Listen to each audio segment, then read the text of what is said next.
और इनका कोई सम्मान मत करो और इनसे कोई रिश्ता मत रखो। आपके घर में शादी है, अपने घर का निमंत्रण उनको मत दे के आओ जो मैकॉले मानस पुत्र, मत बुलाओ उनको अपने घर, और उनके घर आप मत जाओ। देखो कैसे सुधरते हैं ये सब अल्पमत में हो जाएंगे थोड़ी ही देर में, आप देख लेना। जैसे ही आपने इनसे रिश्ता तोड़ा और इनसे मुख मोड़ा, ये सब तो अल्पमत में आ जाएंगे।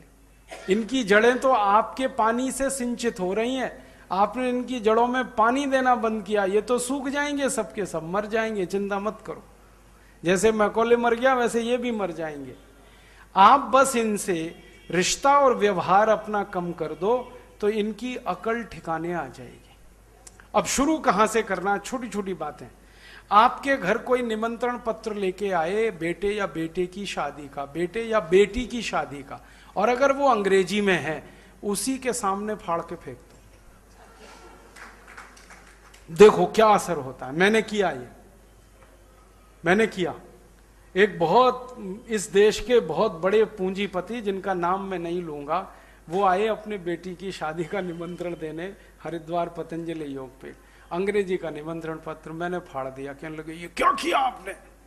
मैंने कहा मुझे अंग्रेजी आती नहीं, मेरे लिए तो ये काला अक्षर भैंस बराबर, पढ़ूंगा क्या? कहने लगे आपको नहीं आती? मैंने कहा नहीं आती। कि मैं पढ़ के सुनाऊं? मैंने कहा तो फिर सुनूंगा नहीं, मैं बंद कर लूंगा अपने काम, मुझे सुनना नहीं। कहने लगे तब आप शादी में नहीं आएंगे? मैंने कहा फाड़ने का मतलब ही ये है कि मैं नहीं आऊंगा। कहने लगे स्वामी जी, मैंने कहा उनको भी नहीं जाने दूंगा। परिणाम जानते हैं क्या हुआ? जब उनको मैंने कहा कि स्वामी जी को भी नहीं जाने दूंगा, कहने लगे कैसे रोकोगे? मैंने कहा सत्याग्रह करूंगा।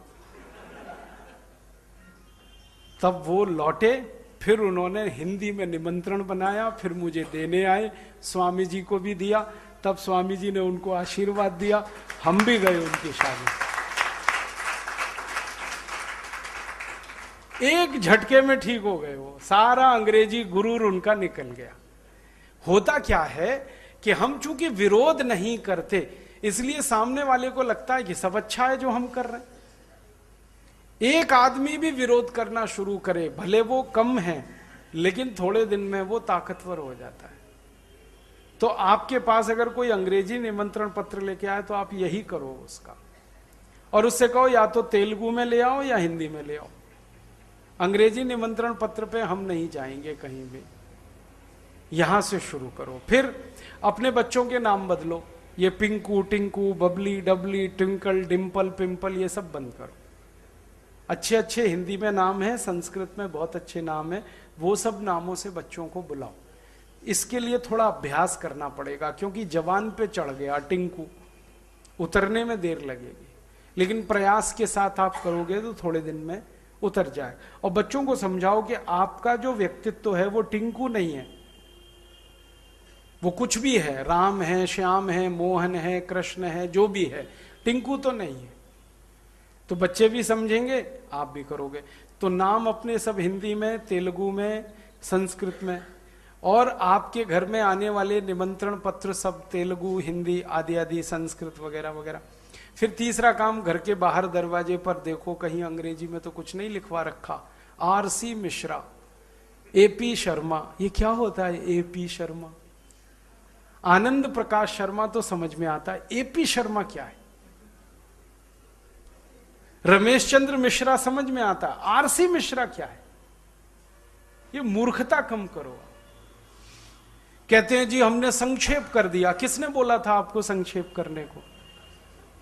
हमको बोलने में कोई तकलीफ थोड़ी हो रही है। आनंद प्रकाश शर्मा हम बोल रहे हैं भाई, तो संक्षेप करने की जरूरत क्या? नाम के संक्षेप थोड़ी हुआ करते हैं दुनिया में। नाम जो है ना, एक ऐसी संज्ञा है जिसका संक्षिप्तीकरण नहीं होता, और नाम एक ऐसी संज्ञा है जिसको बदल नहीं सकते आप। वो जो है सो है। आनंद प्रकाश है तो है, राम प्रकाश है तो है, लक्ष्मण प्रकाश है तो है। अब इसका संक्षेप मत करो, लक्ष्मण प्रकाश का एलपी मत करो, आनंद प्रकाश का एपी मत करो, रमेश चंद्र का आरसी मत करो। घर के बाहर जितने आपके बोर्ड लगे हैं, नाम पट इनको ठीक कर लो, यहां से शुरू करो। चौथा काम क्या करना, इज्जत बढ़ानी है हिंदी की, अपने हस्ताक्षर हिंदी में करो।